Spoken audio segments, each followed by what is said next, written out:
I'm Kaylee, and these are the books that I read in February.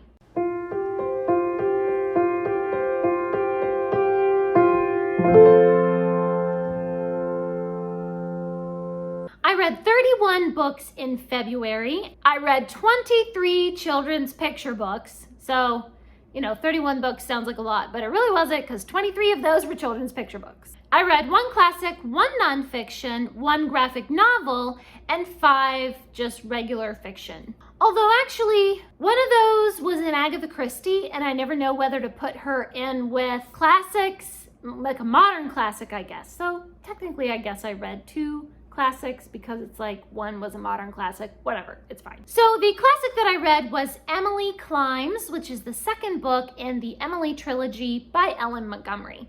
Emily is growing up, she's honing her writing skills, and she's getting an education at Shrewsbury High School along with her friends. She gets into innocent mischief and she makes honest mistakes. And she just generally has little adventures around P.E. Island. I really love the character development that Emily has in this 2nd book. There are some surprising developments, especially with her family, as they begin to realize she's growing up and you can't just bully her like you used to when she was a kid. I love all the weird and funny characters that Emily comes across. Especially her friendship with Ilsa.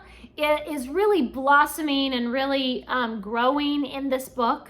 They have such crazy adventures together. Their friendship is really just kind of wild and true and beautiful. And it's just such a delight to read about 2 girls being so close and sharing their hopes and dreams. There's only one storyline in this book and in the next book that I don't like, and that is Dean Priest. He's just kind of a perv, and I hate him. But everything else in the book I love.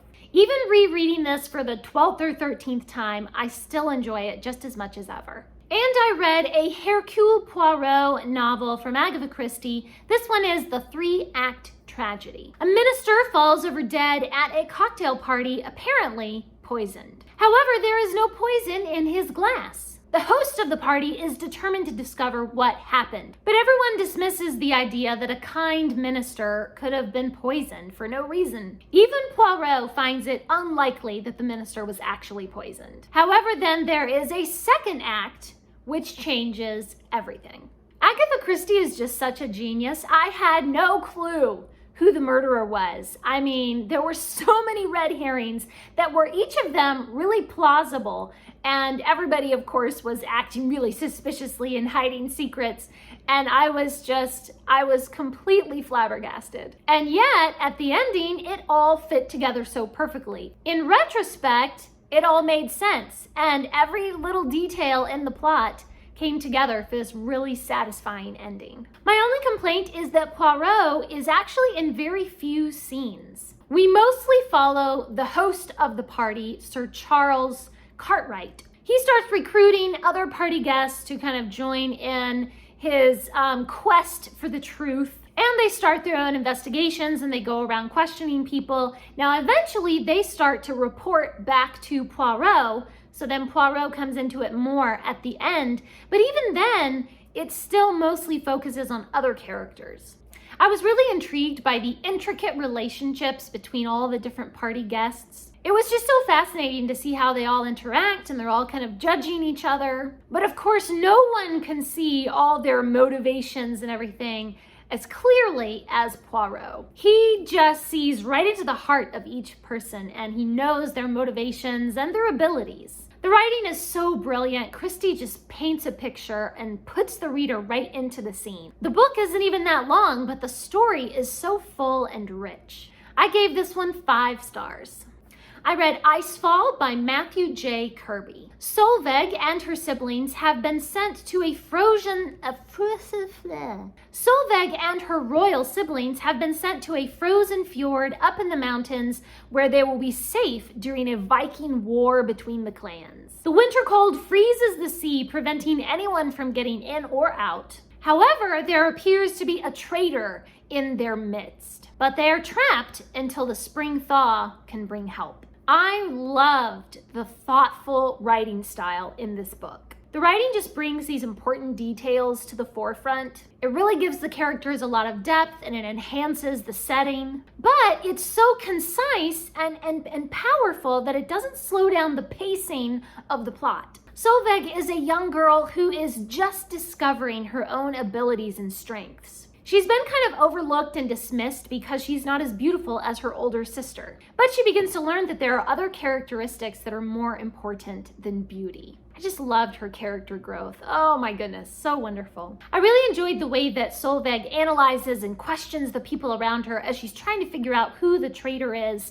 that is sabotaging their home. It's just fascinating to see her mental and emotional growth as she begins to see the people around her in a different light. So all the character relationships are really deep and really intricate, and of course, as a character-driven reader, I completely loved that. The adventure is a little slow, but it's full of suspense, and it has an action-packed ending. So of course, I loved it, but if you're a plot-driven reader, you might find it a little bit slow. I think it's pretty cool that on the cover, you can't tell which character is hammering into the ice. So you know that's gonna happen at some point during the story, but you don't really know who is gonna be the one who does it. You can't really even tell from the artwork there if it's a man or a woman or even a child. So through the entire book, you know it's coming, like a promise. And then when it actually gets to that scene near the end, it is so good and satisfying. It's a completely wonderful surprise. I really loved this book and I gave it 4 out of 5 stars.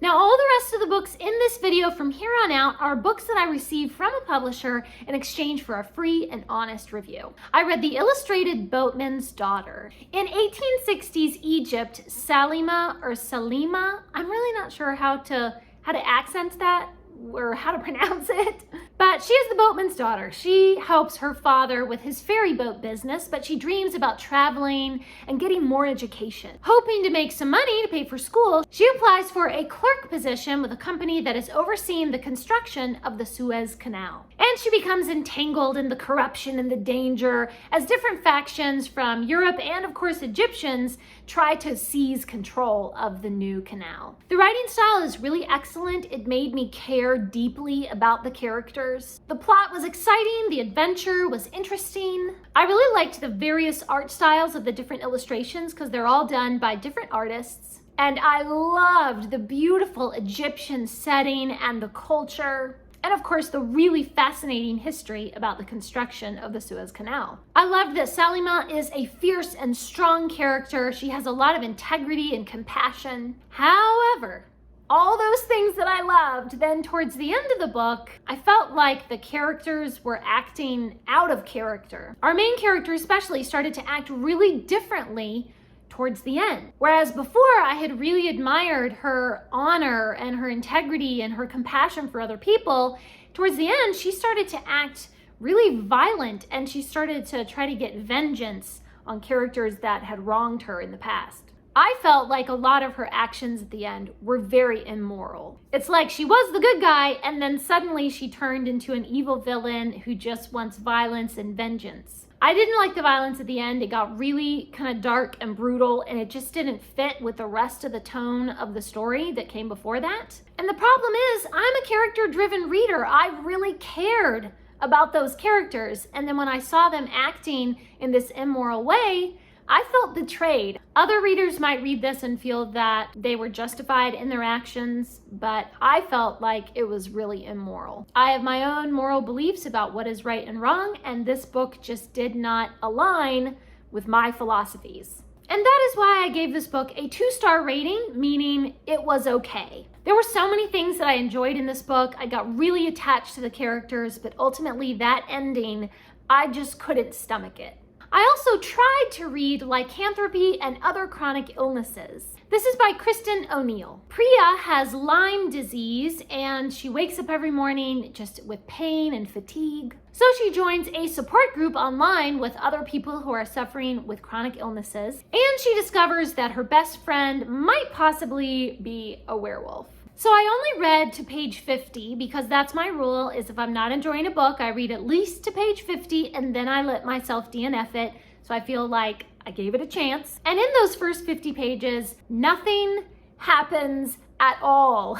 Well, I mean, we get some sweet character introductions for Priya and her siblings, and then Priya joins the online support group, and that's it. In 50 pages, that's all that happens. The entire 50 pages could have been condensed down to about 5 pages. And I had so much trouble reading through these endless pages of text messages. I mean, there would be like 4 pages of prose and then 10 pages of text messages and Tumblr comments. It was just a difficult medium to read. It was difficult to keep my attention on the page. And their dialogue was so boring. It was like, "Hi, how are you today?" kind of dialogue. And I was bored. One thing that I think was really well done was the description of Priya and the pain and the struggle she went through to accept her chronic illness. The way that it describes it really perfectly mirrors the way that I've seen people in my life, in my family, who have a chronic illness, and the way that they first came to terms with it, and literally specific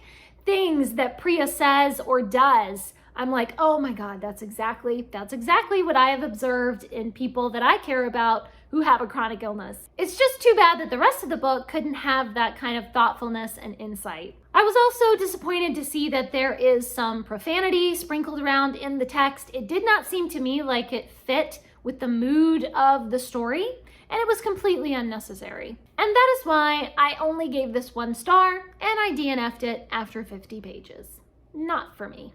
I also read a nonfiction. I read Friendshipping, the Art of Finding Friends, Being Friends, and Keeping Friends. So this book gives advice about forming friendships as an adult. Once you're out of school, then you kind of have a little more trouble connecting with people on a day-to-day basis because you're not seeing people in class all the time. So it starts off with how to find people that you have things in common with, where to look for friends, how to just kind of recognize when a new acquaintance is interested in being friends. Then there are chapters about how to navigate difficult friend problems, like hosting parties or lending money, or just generally setting boundaries of what you're okay with. And there's some good advice about being compassionate and forgiving. However, I found it really odd that a book about friendship has a lot of political propaganda in it. I mean, it's almost like it's preaching this leftist ideology to the reader. It would have been much better to just stick to the subject of friendship instead of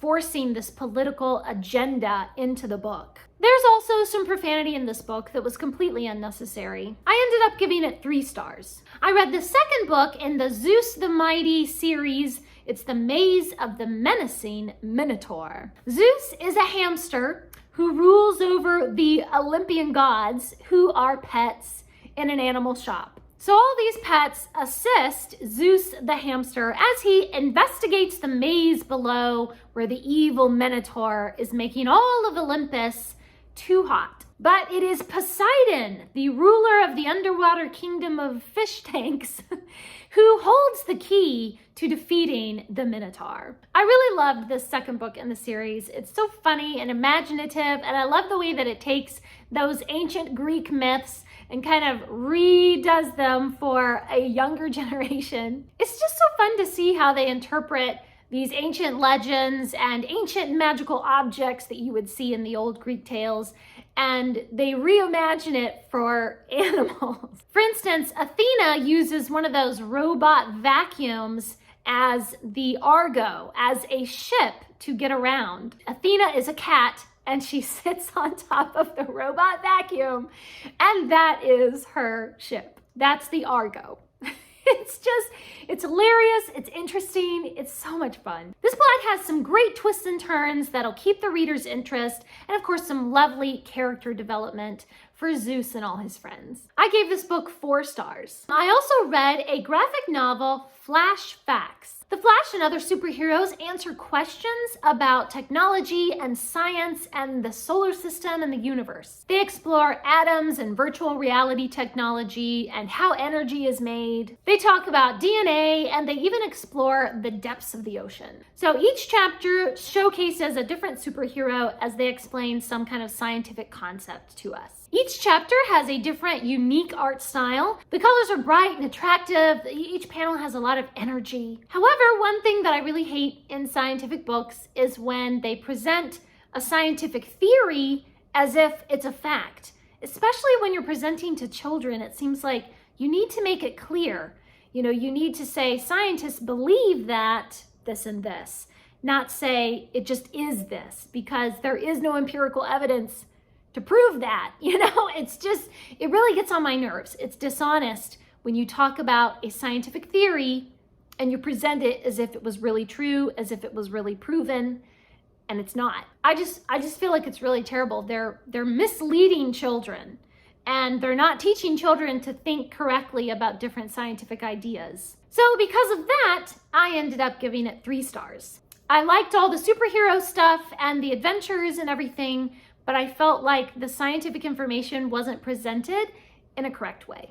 Then we get to all the picture books, and there are 2 that I really want to talk about because they were incredible. And then the other ones, I'm just gonna say the titles of them. So the first one is The Road Not Taken, which is of course the poem by Robert Frost. And this is illustrated into a picture book by Vivian Minaker, something. I am just in awe of how beautifully this book captures the magic and the whimsy of Robert Frost's poem. That moment of indecision, which path to take. The artwork is so warm and welcoming, just inviting the reader in. And we follow the story of a young man who grows up, and then he looks back on the choices that he's made in life, the paths that he's taken. I'm just completely enchanted with this lovely book. I almost cried while I was reading this because it touches your heart in a really special way. I gave it 5 stars. The other picture book that I want to talk about is The Night Walk. This is by Marie d'Orléans. 2 children are awakened in the middle of the night by their parents and taken on a hike across the country. Through the village and past the fields of sleeping cows and out into the woodland, they walk slowly, enjoying the beauty of the night. The graceful beauty of this book almost brought me to tears. Each new landscape that we discover along the hike is like a magical new scene of wonder and enchantment. The illustrations are so gorgeous. And it really just brings you into the scene, the stars and the trees and the wildlife, the silence and the warm night air. All these things weave this spell of tranquility around the reader. The use of light and dark in the artwork is absolutely incredible. You can actually feel the street lights glowing as they walk through the village. I'm utterly enchanted with this book. I wish I could give it 10 stars. It's absolutely incredible. Some of the other picture books that I read were La Burrita Baldomera, You Can Be a Farmer Too, El Ladrón del Sombrero, which is the hat thief, Pablo, which is about a little chicken coming out of his shell, Mommy Loves You and Daddy Loves You, The Inventor in the Pink Pajamas, Lee and Limbo, Sissies at the Sea, Sissies in the Mountains, and Sissies Go to Mexico. I read Arturo's Workshop and Little Kid Big City, New York. I read Busy Day and My Book of Feelings. I read Sleep Cat Sleep, Alone, and The Greatest Show Penguin, 100 First Words for Little Gym Rats, The Little Eye Who Lost His Dot, and The Day Punctuation Came to Town. All of those picture books, I think I gave 4 and 5 stars. They were all a complete delight. And those are all the books that I read in February. Please leave me a comment down below and let me know what are some of your favorite books that you read this past month. Thanks for watching. Please subscribe, and remember, the right book in the right hands at the right time can change the world.